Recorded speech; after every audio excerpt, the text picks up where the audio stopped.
Madam Chair, like around the world, especially like in America and stuff like that, they have a lot of like public societies that allow to like buy government bonds and, for example, to build schools or bridges. So my question to you is, why can't Simatin follow that model of having investors buy government bonds to build the country up?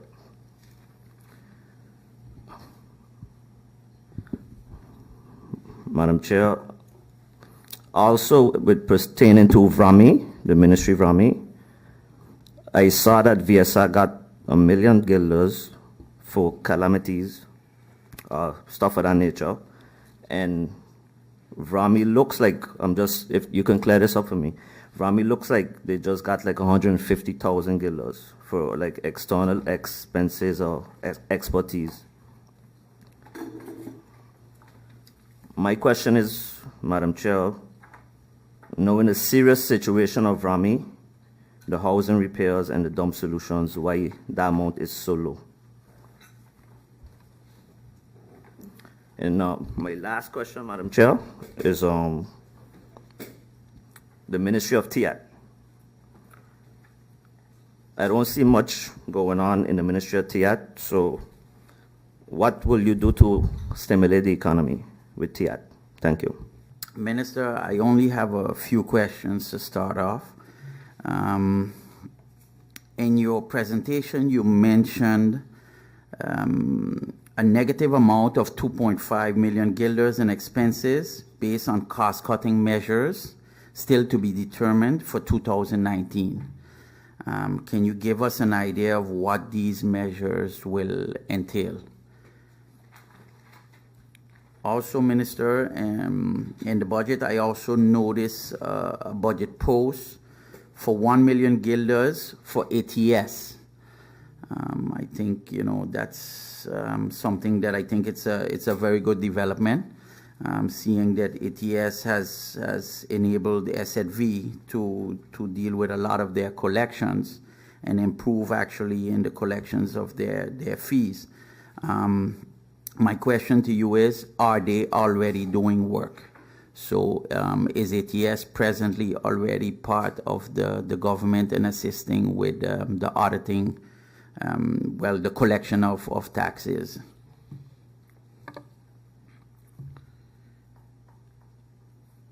Also, Minister, in your presentation, you mentioned a lowering of the budget for roads and waterways. As it stands right now, we still have the issues with a lot of roads needing to be repaired, and seeing that we are approaching the hurricane season, and we definitely will have to make sure that our waterways and the canals and all of that are clean of debris.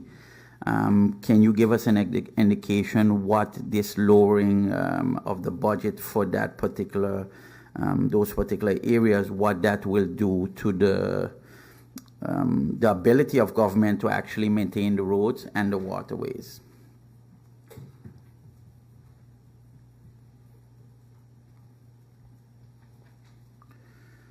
Also, Minister, via you, Madam Chair, in the budget, I think the personnel cost is at about namely 45%, I think, of the total budget is personnel cost.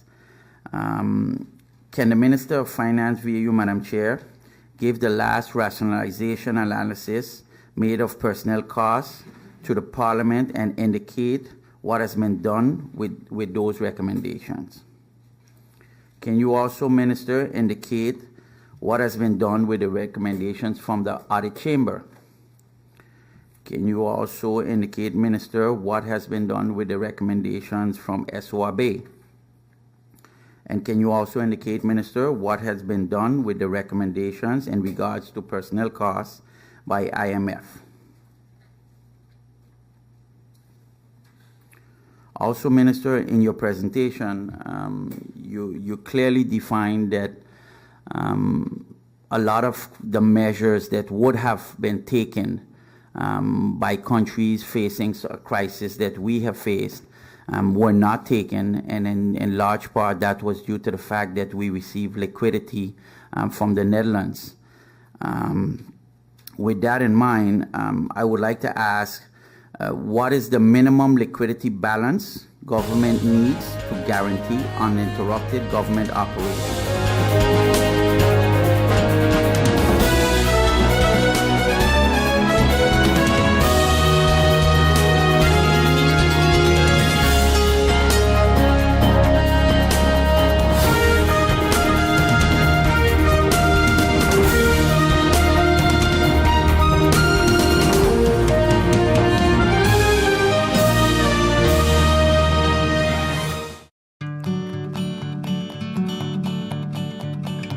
It's been said that behind every door, possibility awaits.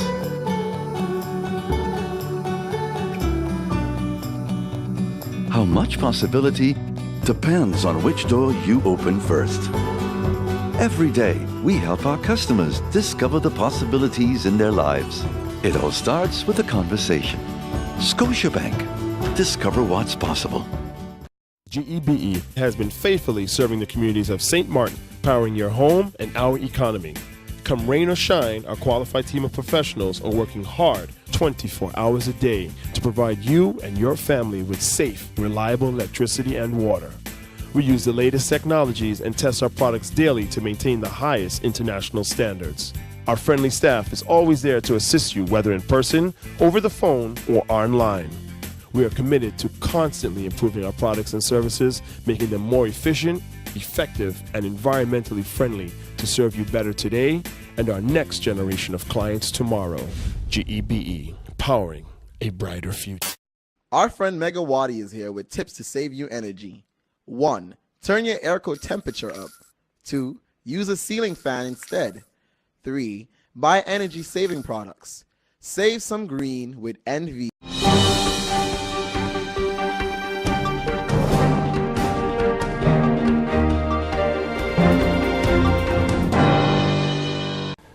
The Ministry of VSA, and more specifically the Department of Social Affairs, Social Services and Community Development and Family and Humanitarian Affairs, has been very active handing out boxes of emergency food kits to various foundations and churches.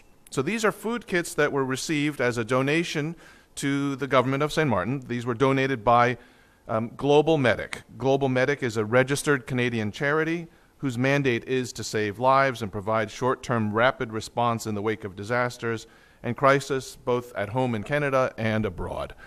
So they were very active after the passing of Irma.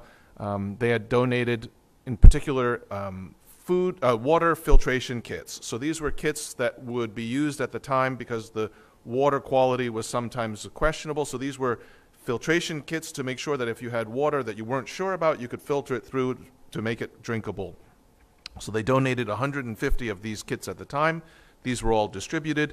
In addition, they donated to the ministry 20,556 emergency food kits.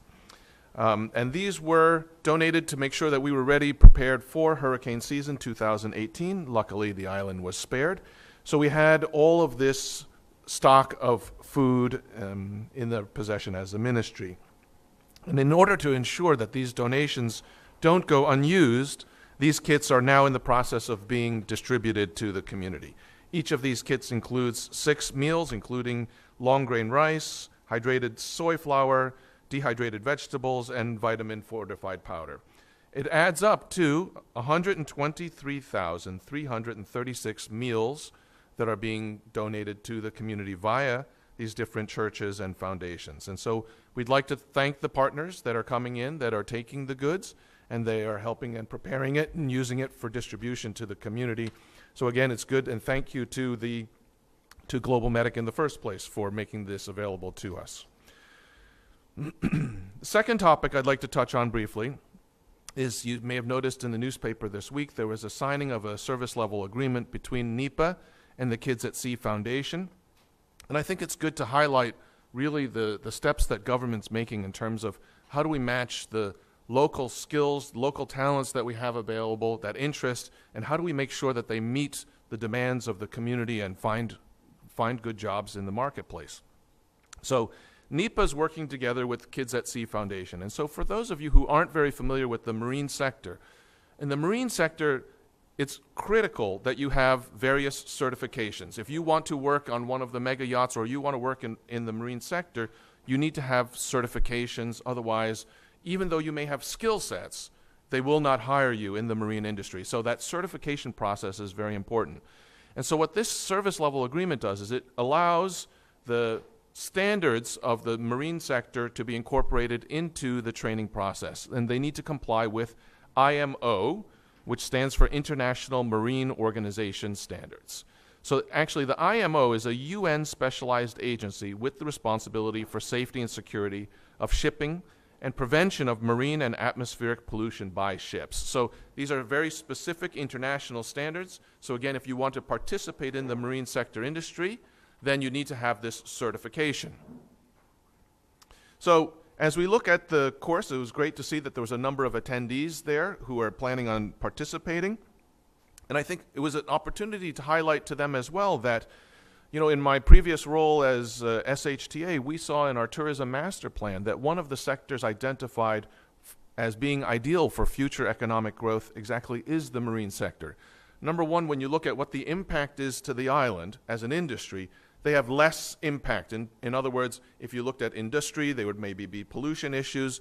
Other land-based tourism adds more vehicles, more traffic. So the feeling was that the marine sector brings a lot of economic value with relatively little burden on our infrastructure. And so from that perspective, it was identified as a key industry to develop. But the other thing is the marine sector is a very lucrative sector. If you look at the yachts, when they come in, they spend money in our supermarkets, in our hardware stores, they buy flowers, they spend a lot of money when they come to the island. And actually the crew as well invest and spend a lot of money in entertainment on the island. So it really was identified as, number one, St. Martin having that strategic position, but also number two, that this was really an ideal industry for growth. And I think I'd like to commend both NEPA and Kids at Sea Foundation for helping to bring the educational resources together to give our people the opportunity to participate in that sector.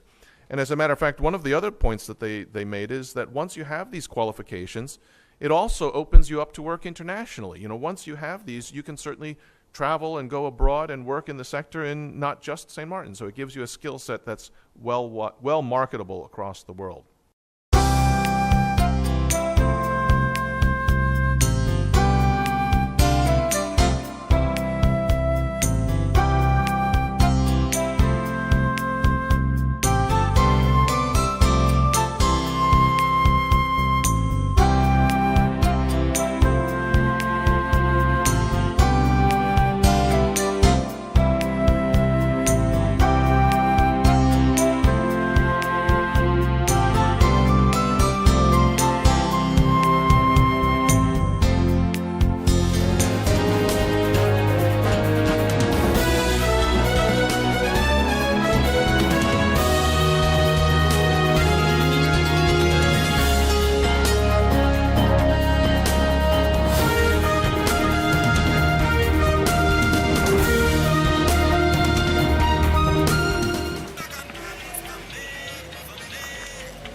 Hey ma, how you doing? You busy?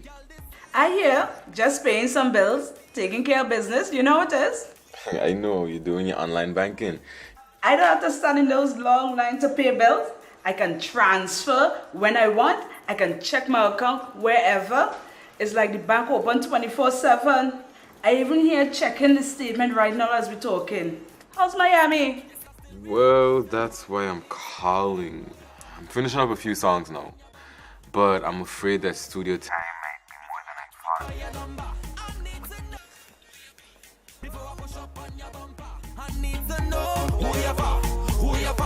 thought. And I was wondering if I could get some help with some funds, and I could pay you back as soon as I get back to St. Martin. Let me check my account. How much you need? I think 500 should be enough. I can transfer it to you while online. Direct from me to you. No problem. Great. Thank you so much, Ma. I'll get online with Viv now. Alright, darling. You know who you're for? I need to know who you are. Contact Web today for your complete personal online banking experience. Available for all mobile devices, the Wynwood Islands Bank, now your online banking partner in progress. Who you are.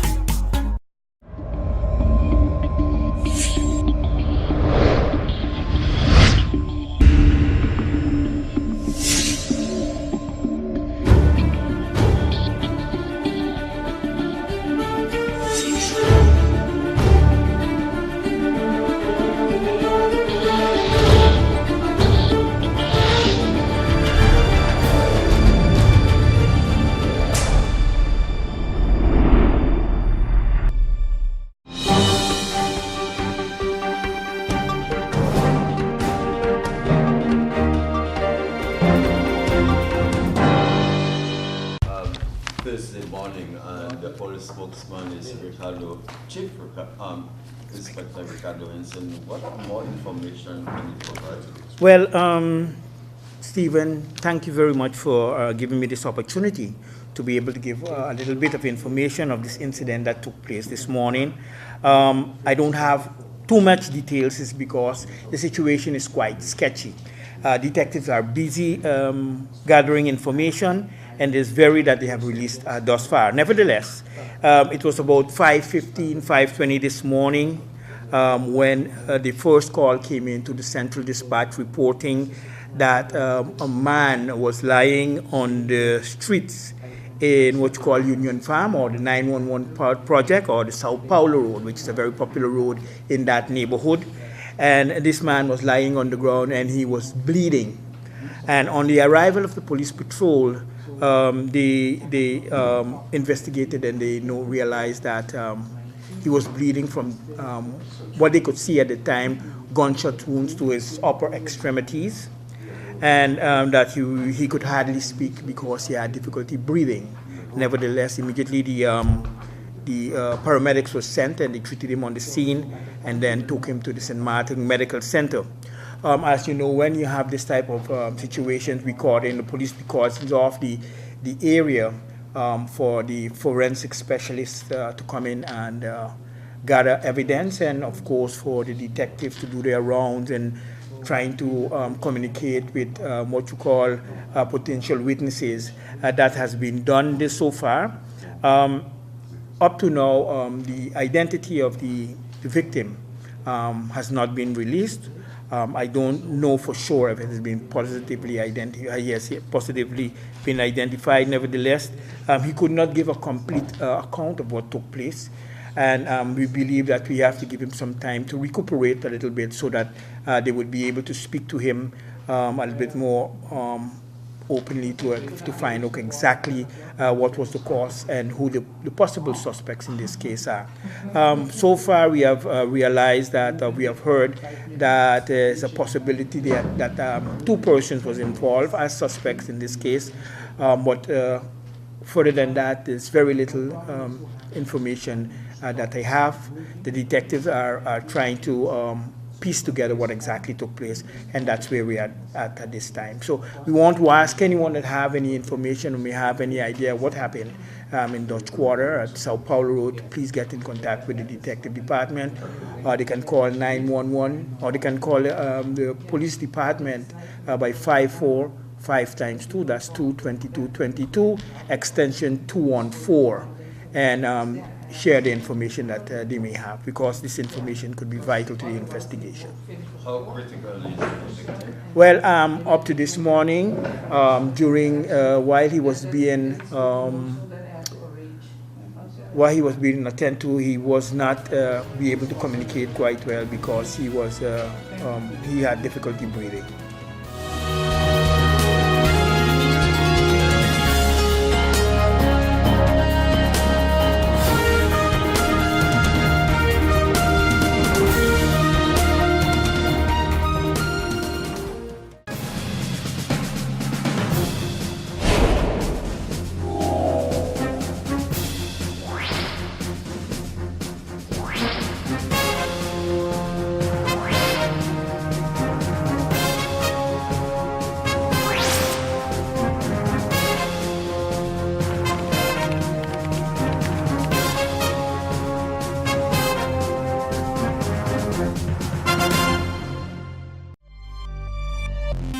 Hi, what's up, St. Martin? My name is Rene Leverett, and I play baseball. And I have represented St. Martin in numerous international tournaments and professionally around the world. Sports matters to me because it reveals and develops character. So I challenge the business community to step up for sports and help us rebuild and repair our facilities. I also ask the community to nominate local businesses in your area to take the challenge and step up for sports. Because hashtag sports matters, hashtag are you in? 1, 2, 3, 4. This is how common it is to develop a mental illness. 1 out of every 4. 4, 4. 4. But there is hope. Today, most mental illnesses can be managed and treated. Visit your general doctor if you feel concerned about your thoughts and behaviors or have some difficulty dealing with some of life's issues. If you have been diagnosed and are suffering from a mental illness, keep in mind these 4 points to help you manage your mental health. 1. Get regular checkups with your general doctor. 2. Stay on your treatment plan to prevent relapses. 3. Find a strong support group in your family and friends. And 4. Never be afraid to ask for help and look out for the warning signs of your illness. Remember, you are not alone. We are as close as 1. 2, 3, 4. Learn about mental health illness by going to the Mental Health Foundation's website at www.mhf-sxm.com.